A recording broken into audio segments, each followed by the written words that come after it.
Halo semua, saya Jesslyn dari kelas 10 IPA ingin menjelaskan tentang wawasan Nusantara. Wawasan Nusantara adalah cara pandang dan sikap bangsa Indonesia mengenai diri dan lingkungannya yang serba beragam dan bernilai strategis dengan mengutamakan persatuan dan kesatuan wilayah dan tetap menghargai kebinekaan dalam setiap aspek kehidupan nasional untuk mencapai tujuan nasional. Lalu, ada juga wawasan menurut yang pertama adalah Profesor Wan Usman yang berkata bahwa wawasan adalah cara pandang bangsa Indonesia mengenai diri dan tanah airnya sebagai negara kepulauan dengan semua aspek kehidupan yang beragam. Yang kedua adalah menurut GBHN, wawasan adalah cara pandang dan sikap bangsa Indonesia mengenai diri dan lingkungannya dalam penyelenggaraan kehidupan bermasyarakat, berbangsa, dan bernegara. Dan yang terakhir adalah menurut TAP MPR, wawasan adalah cara pandang dan sikap bangsa Indonesia mengenai diri dan lingkungannya yang serba beragam dan bernilai strategis dengan mengutamakan persatuan dan kesatuan bangsa serta kesatuan wilayah dalam penyelenggaraan kehidupan bermasyarakat, berbangsa, bernegara untuk mencapai tujuan nasional. Yang kedua adalah hakikat wawasan Nusantara yang berarti keutuhan Nusantara dalam pengertian cara pandang yang selalu utuh menyeluruh dalam lingkup Nusantara demi kepentingan nasional. Yang ketiga adalah asas-asas wawasan Nusantara, yaitu kepentingan yang sama, keadilan, kejujuran, solidaritas, kerjasama, dan kesetiaan. Lalu bagian kedua membahas tentang kedudukan, fungsi, dan tujuan wawasan Nusantara. Kedudukannya adalah sebagai ajaran diyakini kebenarannya oleh seluruh rakyat Indonesia agar tidak terjadi penyesatan atau penyimpangan dalam upaya mewujudkan cita-cita dan tujuan nasional.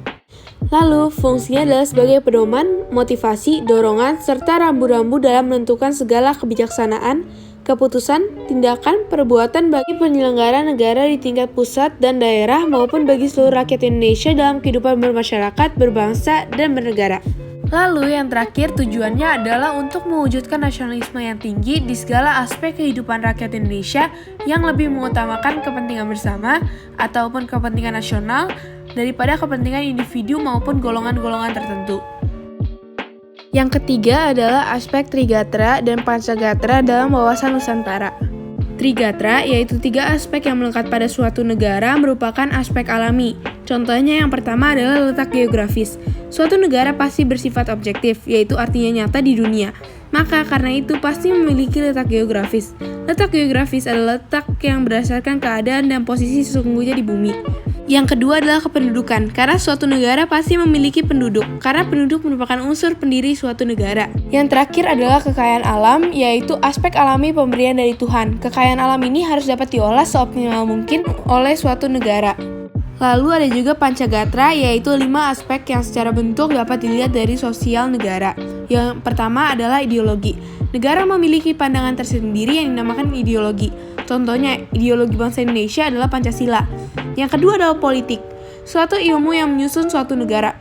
Masuk ke dalam ilmu pemerintahan untuk menduduki jabatan penguasa terbentuk setelah pemerintahan.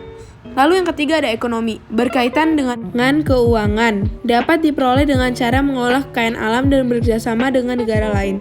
Yang keempat adalah sosial budaya, yang muncul setelah aspek kependudukan. Muncul akibat interaksi tiap hari dengan lingkungan hidup, kalau misalnya budaya, identitas masyarakat. Yang kelima, pertahanan dan keamanan negara, melindungi negara dari ancaman dari luar maupun dalam agar masyarakat merasa aman. Yang keempat, peran serta warga mendukung implementasi wawasan Nusantara. Dalam bidang pertahanan, kita dapat mengembangkan rasa cinta tanah air, bangsa, dan sikap bela negara. Dalam bidang politik, kita dapat menciptakan iklim penyelenggaraan negara yang sehat dan dinamis. Dalam bidang ekonomi, menciptakan tatanan ekonomi yang meningkatkan kesejahteraan rakyat. Dalam bidang sosial budaya, menciptakan sikap menerima, menghormati, mengakui segala bentuk kebinekaan yang ada di Indonesia.